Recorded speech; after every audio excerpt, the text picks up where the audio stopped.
Good morning, good afternoon, good evening to our yWhale community members and our audiences around the world. My name's Abe, and I'm the head of ecosystems at yWhales. We're a community of senior executives who are either building, investing, or learning about the latest technology shaping the way we do business and live. Today, I am delighted to be your host because I'm introducing you to Faryar Ghazanfari, a true visionary and leader in the Metaverse space. Now, Faryar's background is quite interesting. He's held roles at Tesla, Solar City, spent some time at the US Congress, a few years in the legal world. He started an interesting company called Polygram, which was the first social network app with AI facial recognition. So using facial detection, Polygram gave analytics about the emotional reactions people have to the photos you post. Sounds a little bit like Snapchat, so we'll ask him about that later.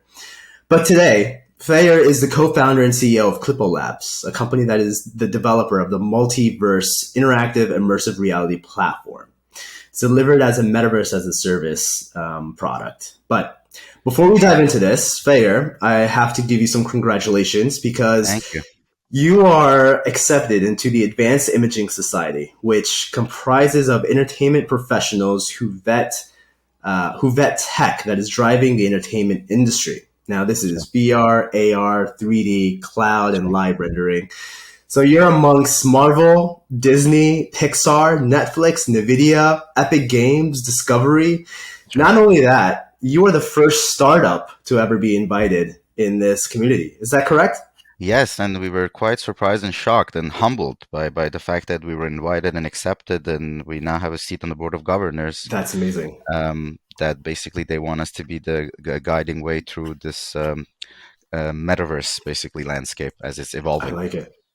That's fantastic. Well, let's dive right into it. I'm very excited to have this conversation with you. So, I guess give us a little bit. I talked a little bit about your background, but is there anything that you would like to highlight as far as your experiences and what brought you to Clipo Labs today?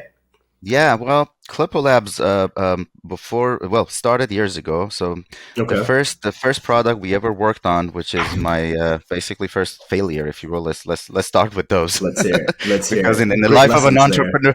life of an entrepreneur is not one if it doesn't include a few of those. So the first of those was that Clipo Labs actually started as a payment company Okay. years ago, and Interesting.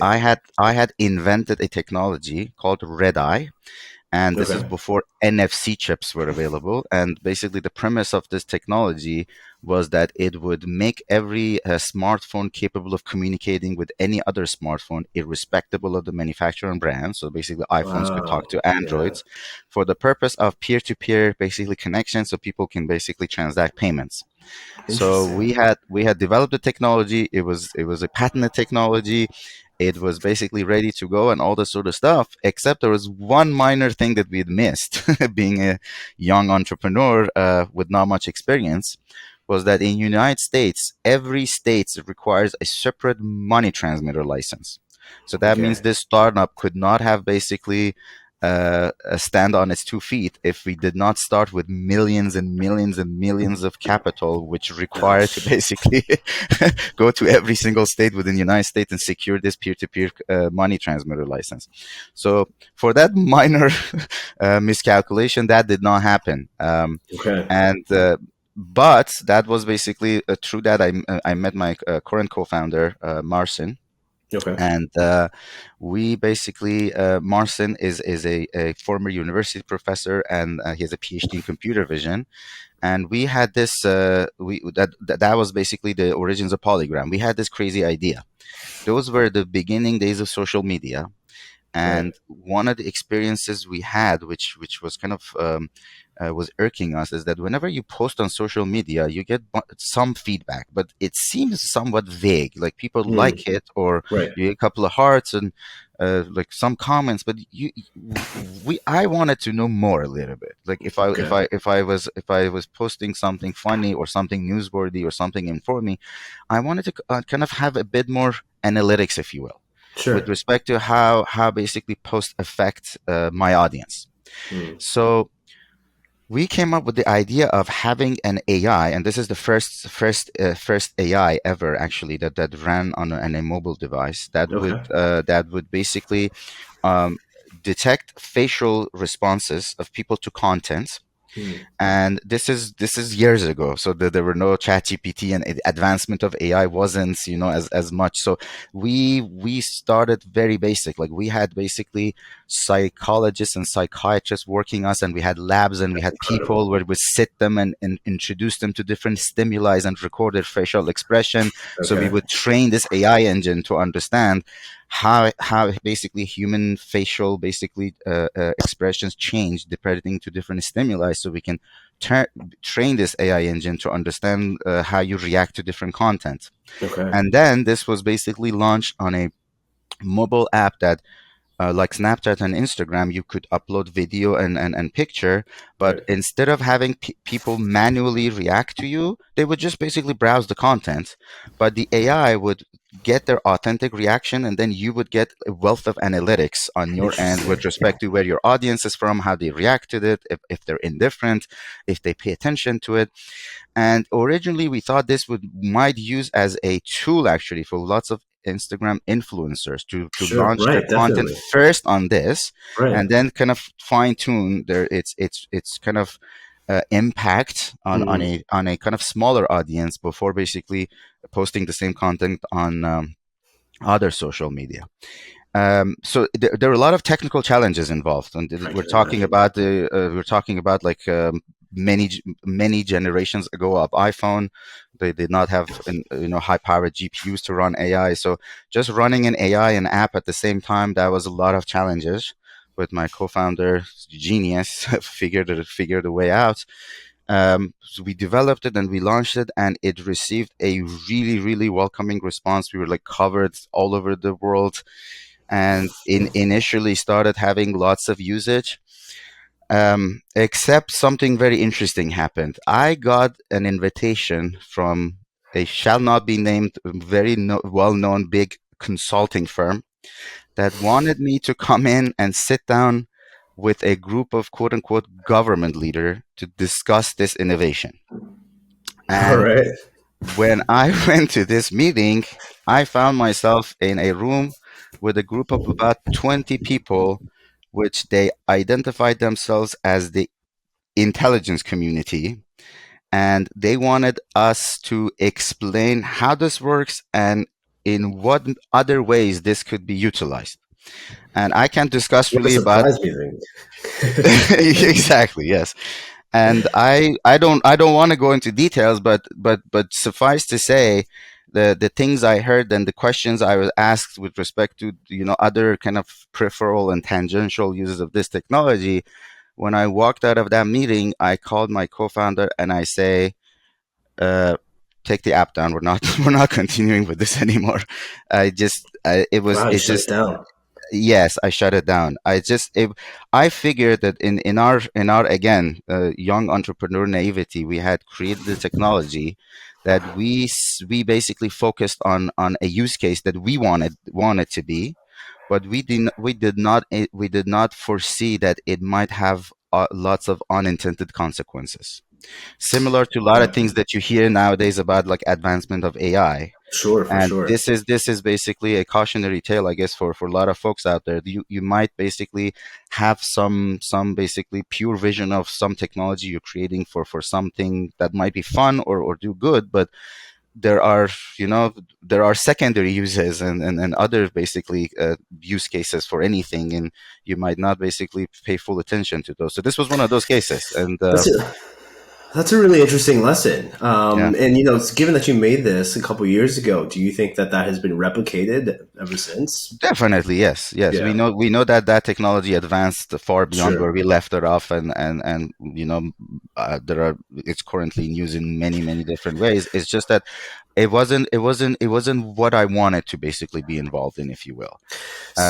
Yeah, So, with that lesson, then, what is your advice to entrepreneurs and leaders who are building very quickly in the space because competition is also technology is moving sure, so fast? sure. Do you suggest that they have an opposing view person in that room, someone representing ethics, or what is an entrepreneur supposed to take away from that lesson and not fall in the same trap? Definitely. Basically, the fundamental lesson is that try to simulate beyond the use case you have in mind, and Hmm. you see in what negative way what you're creating could that impact society, or basically people's freedom, if you will, or sense of privacy, and try to for yourself balance those interests to Sure. see if basically the use case that you see and you Hmm. intend in the world to exist balances with how this could basically go the other way. Now, in some cases, if I might add, in some cases, you know, that's basically it is something to consider, but there's nothing you can do. Like right now in the world of AI we are in right now, there are some Right. prominent figure out there that advising that basically development of AI need to be paused for basically betterment of society, and A and lot for of people the are saying that. and yes and for the fact that we should figure out how to basically govern it. Unfortunately, there's another side to this, is that suppose we did this, we also have, from a geopolitical standpoint, in the broader world, we have basically perceived adversaries that did not hold themselves to such standards. That's So correct. if you basically consider this from an arms race perspective, which it will become at some point, AI will be weaponized. That is just the way of the future, whether we like it or not. And when that time comes, we cannot afford to be behind the curve. That's So right. even We though the it good is, guys, you're saying. yes, Correct. definitely. So Hmm. even though this is something that we have initiated, and the Pandora's out of the box, if you will, um, uh, we cannot afford to stop. And fall behind. We need to basically develop and also think about regulation and governing at the same time, as fast as we can. Yeah, that's Yeah, the problem there is government doesn't move fast at all, and it's sure, as fast as you try and educate and sure. keep up with things. It seems like that is just the rock that is just a massive boulder to move, and I'm not Yeah. sure what the solution is to that. I'm I not mean, sure what the there are solution a is to lot that. of fundamental solutions. I mean, at the end of the day, what I posted something some time ago on Twitter. Mm. Uh, if you think about it, it may sound crazy in the beginning, but if you actually pause and think about it, the Terminator T 1100 or T 800 was it? If Right. you wanted to make that happen from a hardware and software perspective, every single thing you need is in existence today, Yeah. minus Skynet. Yeah. Minus Skynet, everything is in existence. So I guess if we're thinking about like a doomsday scenario, the things that we need to kind of think about are fundamentals, the very fundamentals that make these things happen. And that Right. has to do with the supply of power, and basically the silicon chip. And United States government is basically, fortunately, focusing at least on some very key fundamentals, making Sure. sure that there are basically appropriate level of export control on the silicon level, which does impact basically the competition in the world Right. with respect to who can kind of run these things, Sure. if you will.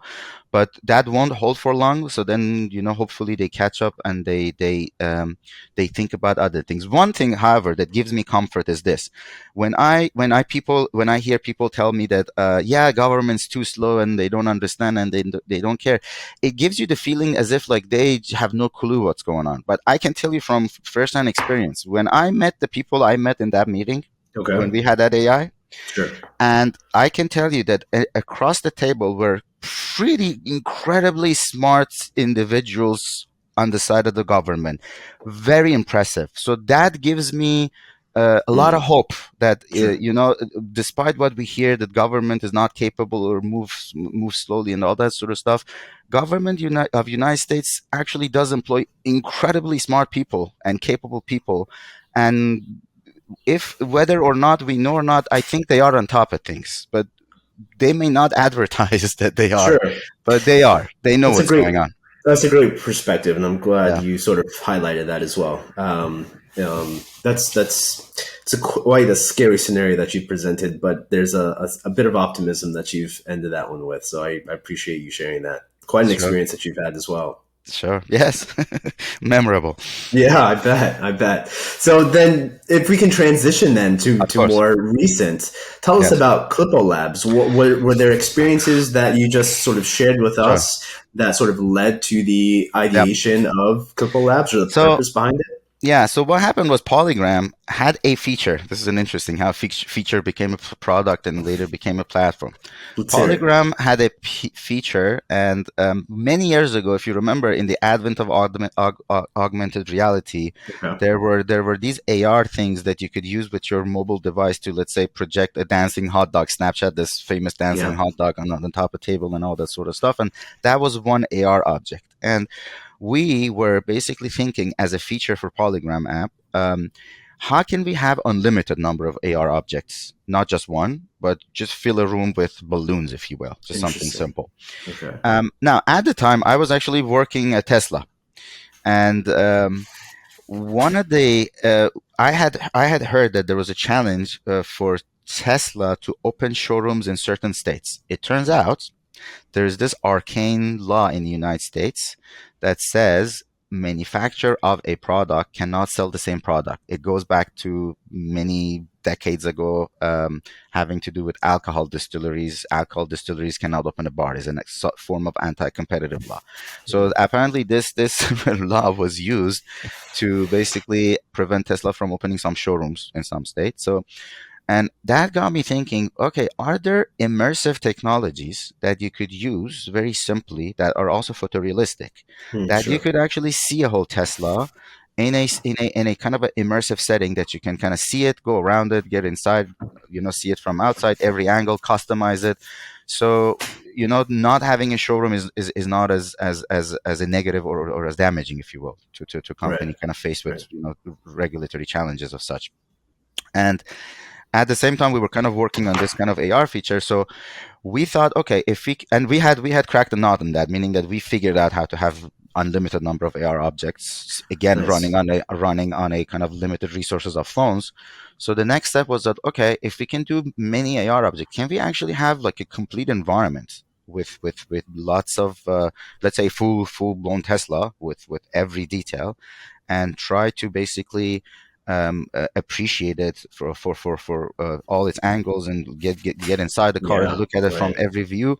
And we made that happen, and that was basically the origins of what we do today. And we had a name for this before Metaverse was a buzzword and all this sort of stuff. We said, okay, this is the next generation of e-commerce, so let's call it immersive commerce. Okay. And we, at the time, were basically thought that we're enterprise facing company. So we were working on a bunch of vertical technologies to offer these things to enterprise clients for the sake of basically having immersive showrooms, primarily on mobile devices. Okay. Okay. And we pushed the boundaries of quality so far until I've seen. Mm. Cartier basically became our client, and that was basically a 2 year engagement with their innovation department, and for us was a psychological bar because we thought if we stick with these guys and if we basically work with them and if we basically go back and forth and get it to a point where Cartier tells us, okay, yes, this is good enough of a quality that we're willing to simulate a diamond lace Cartier watch with your guys, that should be good for any brand or anything in Sure. the world, right? Okay. So we got to that point when realized, okay, perfect. Now we have the expertise in how to make things quote unquote photorealistic enough for the purpose of basically merchandise being sold. And we were basically going, one by one, creating bunch of technologies until pandemic came about, and that's Mm. that's the origins of how multiverse happened. I go to Burning Man every year, along with other co-founders.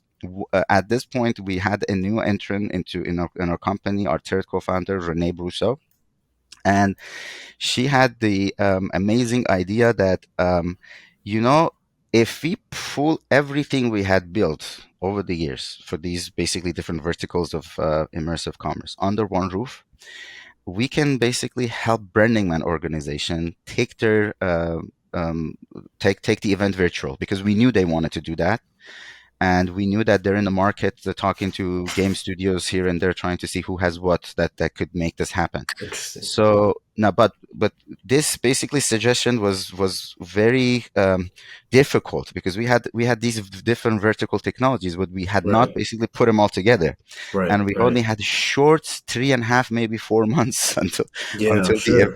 event was being launched. So we created a quick demo, sent it to Burning Man, and they quickly came back and said, "Oh, you guys have everything we need." As a matter Wow. of fact, we had in communication with a bunch of other players in the market, and Right. there are basically things you can do that apparently no one can. And what are those? We have, as part of what we call today interactive immersive reality, which is an umbrella term for a bunch of these vertical technologies that we have. Okay. One of them is our ability to simulate environment that are extremely large. So Yeah. Burning Man is That the was like large 7 7 miles or square something. miles, the Yeah, largest 7 square miles. simulation ever made. We also have our own proprietary avatar platform that allows us to have many avatars in close proximity in one environment, no matter where they are in the world, that they can basically congregate in one virtual Right. environment and Mm. communicate via live voice. We also have our own CDN. It's a fancy term to say we have our own equivalent of Netflix or Twitch that allows us to broadcast unlimited simultaneous broadcasting channels inside one environment. So, for example, Burning Man had 150 simultaneous broadcasts from around the world. Basically, Wow. DJs broadcasting music Right. into one environment. Jeez. Yeah. So we basically pitched all this to Burning Man, and they said, "Okay, let's do this." And we set out to do something nearly impossible. So for basically nearly 4 months, we were working 18-hour days, I imagine. and we're a small team making this happen. And an interesting thing was that this was a community effort, just like how real Burning Man happens. Yes. Yep. Right. So we were working Self-reliance. yeah, we were working directly with. Now, just a pause. Where the name Multiverse came from? Burning Man Yeah. every year has a team name. So this past year was called Terra Incognito. The 2019, the last one that didn't cancel, was called Metamorphosis. Haha. 2020 was the first year that canceled. The theme was Multiverse, Interesting. and basically we created Multiverse for Burning Man's Multiverse, All right. I if you like will. that. It's a great That story. yeah, so that's where the name come from. And at the time, by the way, we had the tunnel vision of simply gifting this, if you will, to the Burning Man community and Yeah. Some creating principle. multiverse Yeah. for the purpose of just having multiverse. And then afterwards, we're gonna pack it up and go back to our old life of having basically immersive commerce technologies for enterprise clients. Yeah, And because what I saw is that 80% of the content that was created was by creators. exactly. And you're describing something that is just massive on a massive scale. And Yeah, to have absolutely. 80% of that created by independent creators, I think is Now, quite actually, fascinating. we recently had a presentation about this with Accenture in an Okay. event in Monte Carlo that they actually focused on this. That basically this was a subject of a case study, if you will. What Interesting. was Great. interesting is that because we're burners, meaning that we go to Burning Man and we know how this is done. Burning Man, just a quick note about Burning Man, is misunderstood mostly as a music and art festival, which Oh, is don't ever say that to a yeah, which burner. is way beyond that. Burning Man actually is a global cultural movement Hmm. focused on 10 principles that we don't have time to get into. But what makes Burning Man is a group of people forming a community, and a shared struggle brings these people together to create something. And Totally. it's a bonding experience. So Yep. we took that shared struggle that happens in the deserts of Black Rock City and we brought Hmm. it into a virtual realm. So with the help of kind help of the organization and lots of key people at Burning Man that actually make this happen real life, Right. we had Zoom rooms full of hundreds of people doing the same thing that happens in the real life, but in the virtual Amazing. life. So we created a technical specification that was disseminated to the arts community at Burning Man, which allowed them to go to any 3D designer out there and say, okay, this is my art, this is the spec they gave Gotcha. me, and you make me the virtual version, right? Very cool. That's how the 80% of the content came. Wow. Right? That's amazing. Yeah. And then we work with the organization to place them. It's called placement, basically practice to place them in the Right. virtual playa wherever it goes. And yeah, that's how it happens. That's a beautiful story. Yeah. Well done. So tell me more about this. It seems as though the event experience space, entertainment space, is really driving force when it comes to metaverse. Given that you Partly, guys, partly. partly, yes. Yeah. Given that you guys have done something so successful, what are some of the challenges that you guys came across? I mean, just purely simple, like how did this not crash?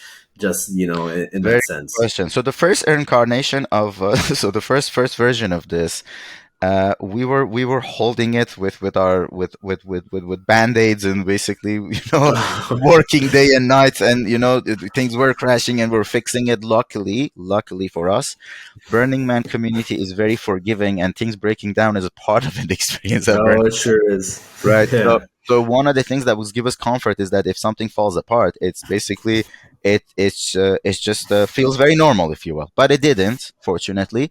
So, right after Burning Man, we realized that wait, actually, this we created this multiverse for Burning Man's multiverse, but wait, Hmm. we actually have a consumer facing on our platform. Why? Because all of a sudden analytics came in and we saw some very interesting data. Number one, we had average session times of 75-minute plus. This is unheard of. That is definitely People unheard of. people would go in this environment and would not come out. Number one. Number two, something very interesting caught our attention. We ran this on mobile, iOS, Android, and VR, and we Hmm. realized that VR users did not use it more than 15 or 20 minutes. But the same folks, after basically transitioning from their VR to their mobile device, would broadcast or mirror their mobile device to their TV, and then be inside the environment for hours. Wow. So we're like, okay, wow. So people actually do like to see these or be in these immersive environment on mobile devices. At least at this time, given the state of the art of VR devices, it seems that it's still more convenient for people to kind of use mobile devices. So we double down on mobile presence, and we basically retrofitted lots of technologies. We created additional technologies, but the fact that we realized this was a community effort made us also to make multiverse decentralized. So multiverse Right. currently is a decentralized platform. It lives on a blockchain, Hmm. and another thing that happened is that we realized that it's not scalable for us to create all the experiences for everybody. We cannot be like a studio, if you will, that just creates on-demand environment for this brand and that brand.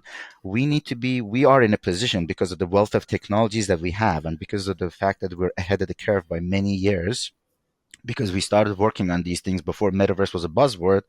We can actually provide infrastructure services. So that's why we Hmm. call this Right. metaverse as a service. Right. And currently, the way it works is that brands, entertainers, anyone, and we have lots of interesting use cases that we talk about shortly.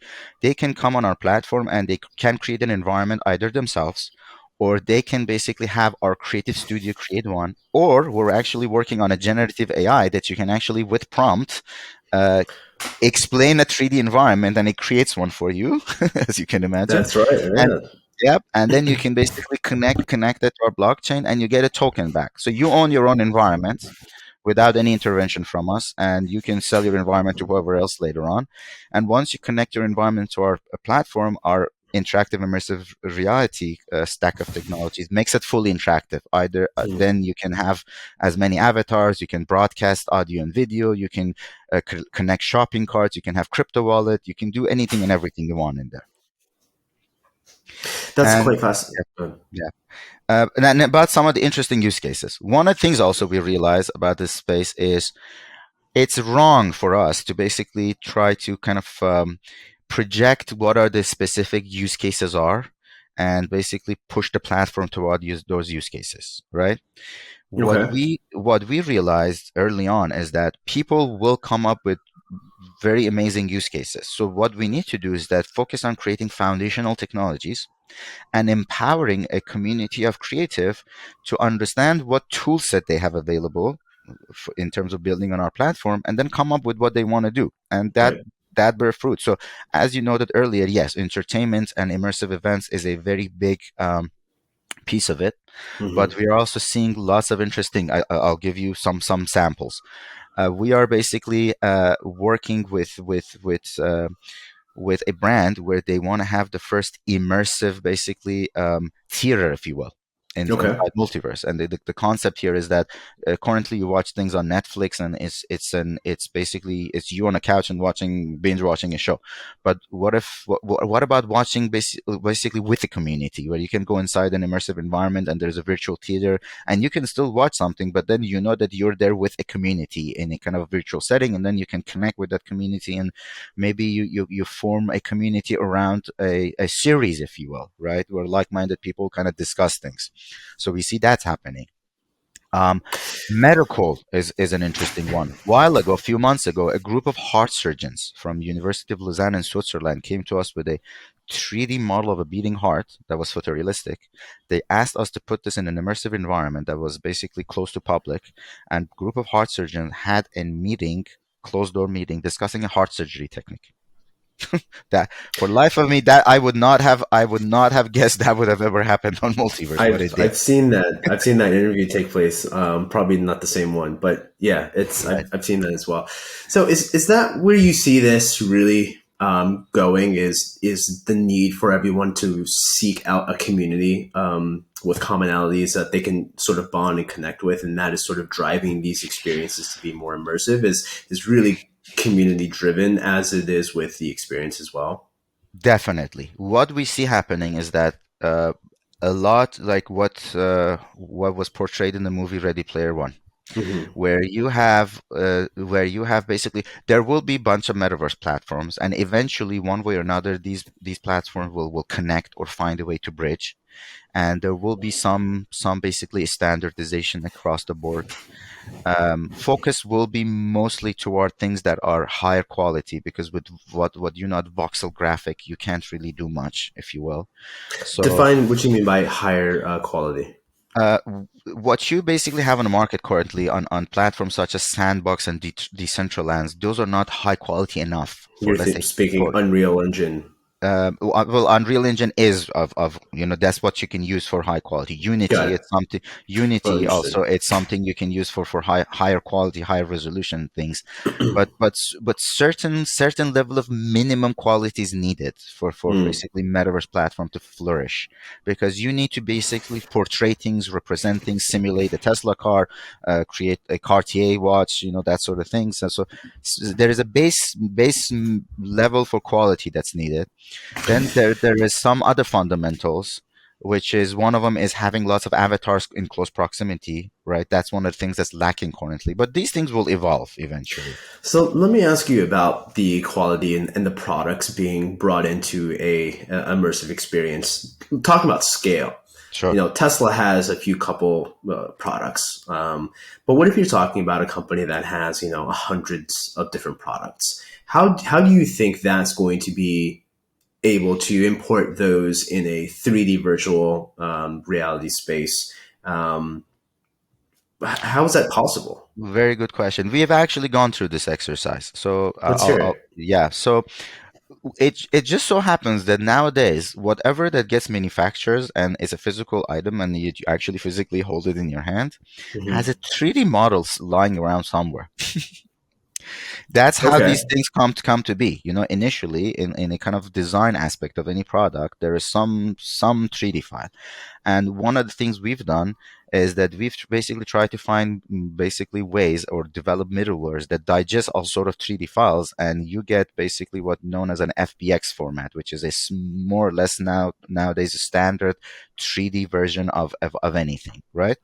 Okay. And a bit of a primer. Once you have basically what is a 3D object that you see in a quote unquote immersive environments, it comprises of three basic things. All Okay, just right. just to simplify it, it's something that's called a mesh, which is a structure, a Right. 3D structure Hmm. of basically an object, and then think of it as a skeleton, if you will. Right, as a 3D skeleton, and then on top of that, you have a texture, which is basically um, texture as in texture, and then Right. lighting.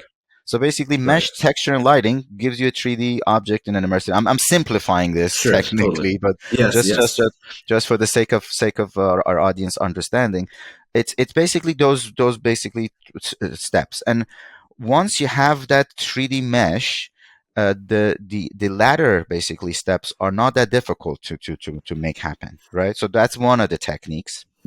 Then there are a lot of 3D scanning techniques that are Right. becoming more and more widespread, where you can basically scan things.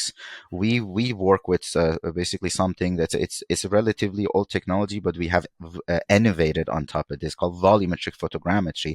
And the way this works is that you can scan any basically living thing. Like you can have, like for example, in the context of fashion, if you look in our YouTube channel, you see where we have a real human model real wearing Yeah, real myself. dresses, Hmm. yes, that actually interact. So the future of a fashion basically brand is that instead of you seeing a 2D picture of a dress and you wonder how it fits, you can actually go into an immersive environment and see it basically worn by an actual human being in different sizes and different colors, and you can actually go around and appreciate exactly the texture of a fabric and how it fits, right? Do you do you think it's cost prohibitive for some companies now? For example, your standard mom and pop furniture type of company. Is it cost prohibitive for them to sort of test this in the market? It used to be, but not anymore. Hmm. So basically, Okay. just to give you a sense, if you wanted to do volumetric photogrammetry 4 years ago, it would have cost you about, like, I don't know, close to 100K for basically doing 50 scans, if you will, right? So even for a big brand, that would have been a bit of a head scratcher, because if they have a lot of SKUs, they were like, are we gonna basically spend this much to basically to Right. do that? Totally. Now it's becoming Mm. cheaper and cheaper and cheaper. So especially now and within basically the next year or so, the cost structure will be to a point that you will see a lot more attempts on bringing in virtual basically showrooms and lot of 3D objects, and more you will see a lot of things that you see in everyday life, and currently you shop online seeing 2D picture of it, you would see in an immersive format, Mm. hopefully photorealistically, in some sort of an immersive environment. When you're engaging with a number of companies that are either experimenting with this or totally bought in, like your success stories, who are you mostly dealing with, and what is the, I don't want to say sales pitch, but not everyone's really bought into this. And so, Sure. who typically is the person that has the aha moment, that you engage with? It's a very interesting question. So what we see happening is that we see couple of recurring themes. One is that we see that there are lots of brands that want to, one way or another, figure this metaverse thing out. Okay. And what motivates them, when we talk to some of the executives, what motivates them is that we feel a little bit of anxiety going back to the e-commerce days, because Interesting. back in the e-commerce days, some basically brands neglected the Hmm. hopping on the e-commerce bandwagon, and they were punished for it. So we see there are nervous execs out there that they don't want the same thing happening again. So they want to figure this out before, quote unquote, it gets too late. Like one way or another, understand it and figure out how it relates to their business and what they should do. And mainly, things seem to fall into two buckets. Some think that they should approach this from a marketing perspective, meaning that creating experiences for their basically clientele, customer base, and all that sort of stuff, to bring him into some sort of immersive environment and work on concept of brand reinforcement and brand recognition. And Sure. then there are camps, sometimes within the same entities, where we sense sometimes there's like internal kind of dialogues and internal negotiations among themselves, that they can basically, they're thinking that they should monetize it as early as Mm. possible, and find ways of basically uh, uh, f- thinking of this as a next generation of e-commerce, and making a more better shopping experience, if you will, right? For their customer base. That's another thing that we see, and the space is still evolving. So Mm. the takeaway is that they're still figuring it out, and we're still figuring it out with them. Part of it is a collaborative effort. When we Hmm. engage with brands, sometimes they really don't know what they want, so it's something that we provide a lot of consulting kind of um, help. We help them think through this. We help them think through different use cases, scenarios, what could be done, all that sort of thing. That was my next point is helping Yeah, them think about the decision making process. right. Not everybody really can fit into this space. There are hundreds and thousands of different companies out there, but it's almost as if it's it's an elevation or it's enhancement to current corporate strategies. It's not Definitely. something that's totally different. It's an add-on to what you're already trying to build. Fair. This has been an excellent conversation. I'm really appreciating the time that we're spending here together. Let's circle back and spend some more time about your company as Of well. course. I understand you guys have three different products. A user can come in and create their own environment. They can Sure. come in and look at prefabricated pieces, or they can come in, they can seek your guidance and consultation with that. Can you describe those three different levels and what the value services are with them? Definitely. So let's start with basically the creative studio. So Let's do it. some brands would they still want to kind of focus on very highly customized, elaborate environments. And basically our creative studio is spearheaded by one of our co-founders, Renee. And let's say when we did an internal project for Cartier, the Cartier team basically wanted to be very hands-on and very particular about how that environment needs to look. So Sure. those are cases where lots of basically detailed attention is required for creation of an environment where every single thing is basically is a collaborative effort with the client. Right. And we basically we handle those through our creative studio. Then Got it. there are basically general cases where, let's say, if you want to have a nightclub or like a meeting environment, Sure. and you don't really need to like fully customize that. We have basically a catalog of many of these, and for sake of basically cost saving measures, someone who wants to have, like, so let's say, a night immersive nightclub, you can take your pick among, let's say, 20 different designs, and even like uh, customize that furthermore. And as I mentioned earlier, we're working on a generative AI that even allows you to like change various aspects of an environment with a prompt based, so telling Yeah, it it's like, easy. change the color of the walls or do this or do that, and customize an environment for yourself on your own with no time, and get Right. quote unquote a prefab one, Right. which is much faster and a lot cheaper, if you will. Hmm. And then there is an option where there are entities out there in the world that they have the technical prowess to simply do what we did with Burning Man, meaning that have our open source specification and use a publicly available game engine and create whatever they want and just simply Yeah. connect that to us. And then again, they have ultimate freedom in terms of how they want to do this, and they find this more kind of efficient, if you will. So those are Yeah. the three model that we settle on. So that's really interesting. That's really wonderful, the offer that you have there. So, given that you're working with so many different high profile companies with various different creators, how are you Sure. guys managing the user data? I know that you guys are decentralized here, so there's a lot of Sure. principles there. But how are you guys managing that? What measures are you taking to prevent people from using this from So any at a threats? high level, I can tell you that we use all of the well recognized, well respected security standards, if you will, in the Okay. industry. Also, lots of redundancy, if you will. Okay. And one of the things that's important is user use, because this is a decentralized platform. User data in a way belongs to the users, and Hmm. or those basically entities that have those environments. So we have the option of users connecting with their crypto wallet, Okay. which is basically the very essence of Web3. Your crypto wallet is your identity, and Right. everything it's handled in that fashion. Right. And that's basically it. And we basically take this very seriously. One of the things I can tell you is that we've gone through, because we have clients, very prominent clients such as Boston Consulting Group and Accenture. We have gone through very heavy kind of diligence process and security audits to make sure that Sure. Sure. things are done in a utmost kind of level of kind of security, and Yeah. we think we're good. Okay. Yeah. So you guys put on such a massive product, and you guys are delivering exceptional value. Can you reveal a bit more about your team? You know, sometimes there are Sure. Web3 companies, they don't really Right. reveal anybody on their team, and Sure. I'm more of a fan of, you know, if you're a real company, you should be able Yes. to describe the people that are Of behind the course. scenes. So I would Of love to course. know a little bit more about your team Definitely. We and have a very interesting team. First of all, let's hear it.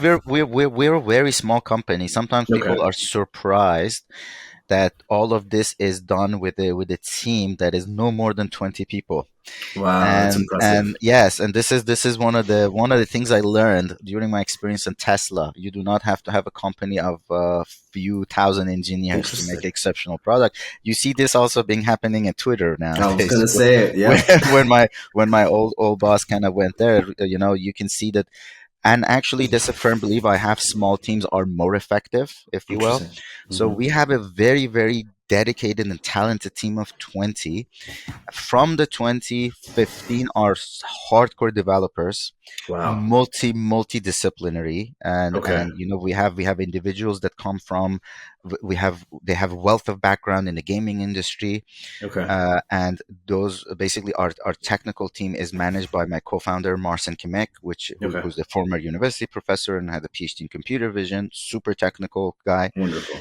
We have another co-founder, Renee Brusso. Hmm. She spearheads our creative studio and basically Okay. works with clients when it comes to basically customizing those environments. And Amazing. she's also technical, has the ability to understand basically what can or cannot happen, or what are the kind of standard practices, and all this sort of stuff. That's an Uh, important skill when communicating yes, custom designs for sure. definitely. Got it. And we're one of the things that is interesting about us is that we have aside from engineering office in Poland, we're basically decentralized team. Okay. Everybody lives in a different place. So I'm in San Francisco.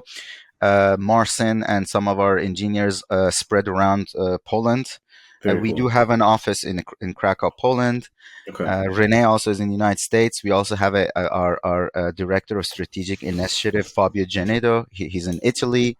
Right. So we're kind of all over the place. I like it. Yeah, That's it's really, incredible. yeah, it's an interesting demographic of people. That's incredible. That's really Yeah, I appreciate you sharing some of that. And of you know, course. I guess my next question is, how do you take care of your people? What's the revenue model? Because I've learned that there are a number of different ways that someone can sort of structure a revenue model, but you guys actually don't charge Yes, similarly to other metaverse yes. platforms where you have to buy land, etc. So Of please course. share some So, of that. so a little bit of background about that. One of the things that it's basically a relic of Web 2 era is that Hmm. whenever you have a platform, Hmm. the way that these platforms are monetized, wantedly or unwantedly, at some point your interests become orthogonal to the interest of people who build on your platform. Sure. Because you want to monetize, they want to monetize, and it eventually becomes a competition of if I'm making money or not, or vice versa.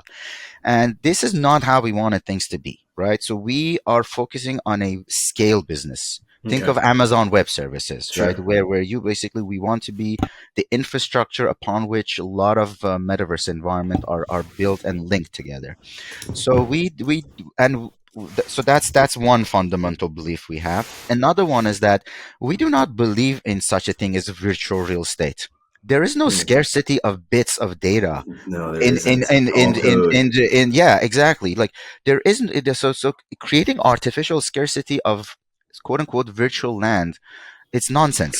There is no such a thing, and we don't believe in that. So selling like $250,000 virtual real estate because you created some sort of artificial scarcity, we do not believe those stand the test of time, if you will. And we thought, what's more equitable in terms of putting our community first, the community of developer first, Hmm. and us being basically a support infrastructure layer for those, is to simply let them build on our platform and be successful and share in their success, meaning Hmm. that they do not have to pay us anything to come on our platform. They can basically build their environment, launch a business. We do not take a cut from them. We simply charge for the usage of the platform, which is a per user per hour charge, which, if you think Oh, about it, interesting. Okay. makes our incentive is squarely aligned with their incentive. If they are successful, and define what success means, let's say they have a hypothesis that if they have an immersive entertainment venue, that it will basically be populated by people, right? So Hmm. if they're successful, means they have virtual foot traffic. That means they have people, and they will monetize that, somehow, one way or another. Virtual advertising, selling virtual product, physical product, whatever the case may be. But in that point, we share in that success by them paying us for the usage. That means Hmm. if they're really successful, then they pay for that usage, and if they're not successful, then they're not out of pocket for basically making a mistake of thinking that their business would Right. have worked, right? Right. So this way, we want to kind of quote unquote de-risk this to the point that So encourages folks to come on our platform and give this a try. I don't think I've heard that model, but you're absolutely right. It does take away the risk, and it gives a lot of ability and flexibility to test various things and see what Absolutely. works. So they You can know, basically come on a platform and try various things, and in month one it may work, in month two it may not, and month three it may be like much more successful. We yeah, don't want anybody having an anxiety that they think they have to right, basically sure, have a lot of or a serious capital expenditure to even think about right, this. yeah. Yeah, and it's actually one of the biggest problems with the metaverse space is the ghost town syndrome, and Exactly. I think you nailed it when there's a lot of monetary incentives to sort of drive traffic. That dies after some point. Right. And I think a really interesting way to look at traffic is through a game. It's through the gaming experience. People come Definitely. in, they have fun, and I'm a firm believer that if you can nail a way to gamify the experience, Yes. you'll have much more people coming. Is that something that you've experienced as well, or is there a tip that you Absolutely. have? No, no, absolutely. One of the things that one of the fundamentals we believe in, that this we call it this concept of artificial growth, and the Mm, artificial growth or artificial basically promotion of these environments won't happen, and those happens by basically creating some sort of a unsustainable hype about like a sure. scarcity of Yeah. a virtual Yeah. real estate, or launching some sort of token where basically that's a motive for people to kind of Hmm. engage with your platform, but none of Right. those translates into people actually enjoying it. For Hmm. this to happen, you need engagement, and for Right. engagement to happen, there needs to be some sort of a value that Right. a user takes away by engaging with your platform. Either they're a member of a community, so they connect with their community, Hmm. or they have a fun experience, or they're basically having a successful purchasing experience, Right. anything that basically there is a direct relationship between your platform and what it presents, and enjoyments, and receiving some sort of value on the end Well of said. consumer, if you will. Well said. Yeah. You have a wealth of experience, and you've mentioned two companies that you have worked with, Accenture and Yes. Boston Consulting Group. Yes. They represent a range of individuals from the private sector. Yes. Could you share a little bit more about your experience that you have with Accenture and Boston Consulting Group? And Definitely. So yeah, we started working with Accenture shortly after Burning Man. They had learned okay. about us, and Accenture, it's a multinational conglomerate, and we started working with Accenture Middle East. Oh, interesting. So Okay, yeah, we started working with those folks, and we basically started going through a bunch of exercises, and they have a division called Accenture Song. It was formerly called Accenture Interactive, okay, and they also have a wealth of experience with respect to how the progression of this whole metaverse movement and all that sort of right, stuff. right, And we have very successful case studies with them. We've done some projects with them. They actually launched an internal project called Creative Series, where they came on Multiverse, and they had TED speakers coming and talking to basically a group of hundreds of their clientele, and it was very fun and engaging. So we have basically that experience with amazing. Accenture, and then Boston Consulting Group. That's also very recent and very interesting. So let me Okay, tell you about that a little let's bit. hear it. So BCG Paris division, Okay, they had this amazing, beautiful, brilliant idea of educating their workforce about anything and everything Web3. So, what did they do? They basically provided their community with the opportunity to mint an NFT avatar. Okay. And so for this to happen, the workforce need to go through an education process of opening a wallet, understanding what NFTs are, engaging with this thing, designing an avatar, and all that sort of thing. Wow. And this was created by another company, the Avatars. And given that we're kind of an open platform, meaning that our specs are public and other companies can build on our platform, then BCG created an environment on Multiverse, and those avatars that were actually created by another company, they all came to Multiverse. So after the BCG workforce had gone through this educational process of adopting a crypto wallet and minting their NFT avatars and all those sort of stuff, they had an immersive, fun event where they all came into a Multiverse environment, and there was Love a it. virtual concert, and they connected, and it was a very, very positive experience. Wow, that's incredible. Yeah, That's really incredible. Um, so we're coming to the end of this podcast, and I think you've demonstrated a lot of expertise. You've shared stories about intelligence officers that surprise you in meetings. You've given some great tips about businesses and how they can look at the sorry. metaverse space, and I think you're doing a wonderful job with delivering very sound, very reasonable, very impressive type of products and services to the market. I think the metaverse currently has a bad rep. I think there's a PR situation that we have to go through, but I think over time, I think a lot of companies and private sectors and users as well would really understand the value proposition with this Definitely. experience. I like to give the last few moments to talk about how people can reach out to you. How do they find you? How do they learn more about you? And yeah, Definitely. So our website is entermultiverse.io. okay, If anybody wants to reach out directly, my email is faryar at clipolabs.com. That's Faryar at clipolabs.com. Feel free to shoot me an email, and we can engage folks that way. Our general inbox is info@clipolabs.com. If somebody wants to reach out to and I also encourage people to visit our LinkedIn page. And there you can see a lot of videos and samples of different products that we have, different verticals, different yeah, experiences, as it relates to luxury and fashion, sports, digital twins. One of the interesting things about us is that we have lots of technologies that are well ahead of whatever else is there on the market, and we can basically help a lot of companies and brands like have a metaverse presence that would be very surprising to their amazing. community in terms of what's possible actually. Amazing. By the Yeah. way, I hadn't even mentioned, but I have the app. I've had the app for at least Yes. a year, about a year or so. It is Yes. extremely smooth, Yes. easy onboarding. I Yeah. mean, within seconds, I'm already in it, and I'm just like Definitely. Yes. using So the hoverboard. thank you for mentioning that. We also have an iOS app. Yeah. Folks you can simply search for Multiverse dash Yep. IIR. Hmm.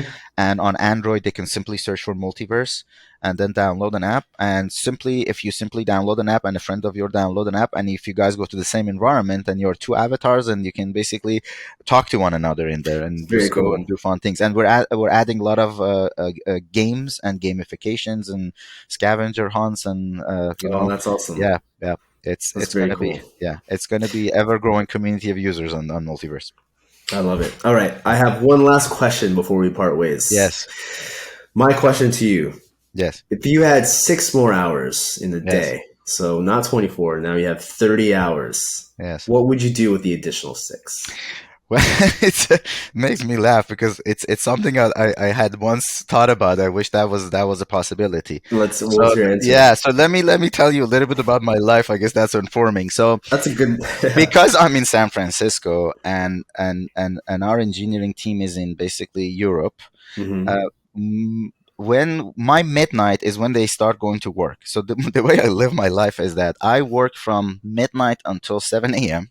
Ooh, and then yes, brutal.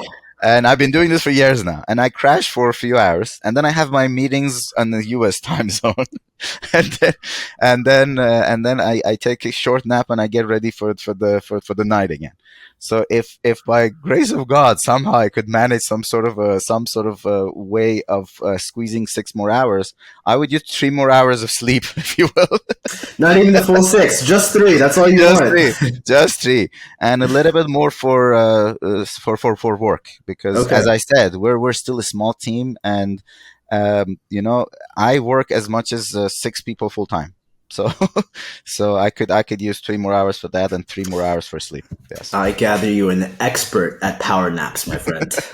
You must Indeed. be. Indeed. It is a science, I might say. It's It is definitely it is a science. science. I love It it. is. All right. Well, this has been a wonderful conversation. I'm delighted to have you on. I'm sure that a Same lot here. of our members from the YWO community and our audiences around the world have gathered a number of gems from this conversation. Thank you And I so want to much. thank you once again for the time and opportunity to speak with me My and speak with pleasure. everybody else. Thank you so much. My pleasure. It was a great experience. Thank you so much. Thank you.